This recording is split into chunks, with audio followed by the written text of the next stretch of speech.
ఈ ఒక్క రిజిస్ట్రేషన్ ఉంటే చాలు 3 ఏళ్ల పాటు టాక్స్ కట్టక్కర్లేదు. టాక్స్ ఎగ్జంప్షన్ పొందేయొచ్చు అని చెప్పని కంటెంట్ క్రియేటర్లు ఈ మధ్యన ఫాలోవర్లు పెరగడం కోసం, లేకపోతే వ్యూవర్‌షిప్ పెరగడం కోసం ఇలాంటి ట్యాగ్ లైన్‌లు పెట్టేసి కంటెంట్ చేసేస్తున్నారు. అట్లన్నిటిని నమ్మకండి. ఫ్యాక్ట్ ఏంటో ఇప్పుడు నేను చెప్తాను వినండి.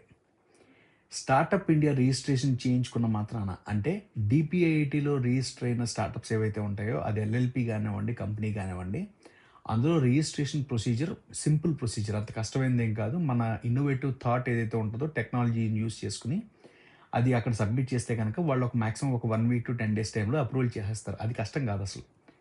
కాకపోతే ఈ ఎగ్జంప్షన్, టాక్స్ ఎగ్జంప్షన్ ఏదైతే ఉందో అది అందరికీ రాదండి.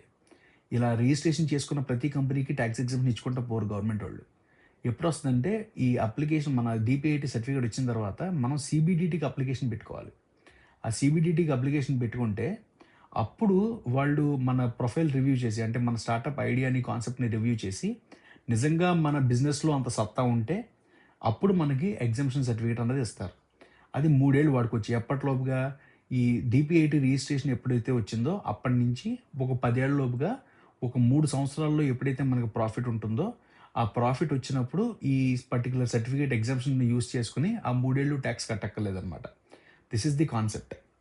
కానీ ఇక్కడ ముఖ్యమైన విషయం ఏంటంటే ఆహ్, ఈ స్టార్టప్ రిజిస్ట్రేషన్ చేపించినప్పుడు లేకపోతే మనం కంపెనీ ఇన్కార్పొరేట్ చేసినప్పుడల్లా కొంతమంది ఫోన్‌లు చేసి ఈ స్టార్టప్ ఇండియా రిజిస్ట్రేషన్ తెప్పిస్తా, మీకు సీడ్ ఫండ్ స్కీమ్‌లో డబ్బులు తెప్పిస్తా, లేకపోతే ఈ టాక్స్ ఎగ్జంప్షన్ సర్టిఫికేట్ తెప్పిస్తా అని చెప్పి చాలా ఫోన్ కాల్స్ వస్తాయి.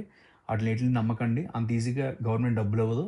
ఎందుకనంటే నిజంగా మన కాన్సెప్ట్‌లో స్కిల్ ఉంటే గాని, ఇప్పుడు ఇంక్యుబేషన్ సెంటర్స్ ఏవైతే వచ్చినాయో, వీళ్ళందరూ కూడా థరోగా స్క్రూటినీ చేస్తున్నారు. స్టార్టప్ ఇండియా స్కీమ్‌లో థరోగా స్క్రూటినీ చేసి దాని తర్వాత డబ్బులిస్తారు. ఎవ్వరు అంత ఈజీగా ఉత్తపుణ్యాన డబ్బులిచ్చేయరు.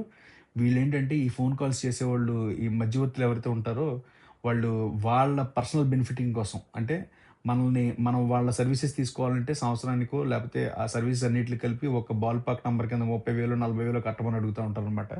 వాటిల వాటిలీటిలకి మీరు బానిసలు కాకండి. అందులోంచి మీకు డబ్బులు రావు.